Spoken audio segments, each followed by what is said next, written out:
ওই দুইজন যুবক যারা একে অপরকে ভালোবাসে, মহব্বত করে, দুনিয়ার কোনো স্বার্থে নয়, একমাত্র আল্লাহর স্বার্থে, আল্লাহর জন্য।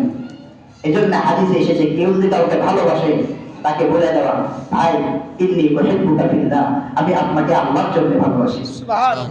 এই জন্য ওই দুইজন মুসলমান, যেমন দেখেন আমরা যারা ইমাম সাহেব, প্রদীপ সাহেব যারা আছি, আমাদেরকে যারা মহব্বত করে, কি পাওয়ার আশা করে বলুন তো?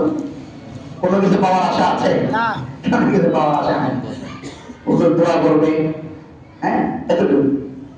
তো আমাদেরকে যারা মহব্বত করে, কোনো সন্দেহ নাই এই ভালোবাসাটা 100% আল্লাহর জন্য। যেরকম ঠিক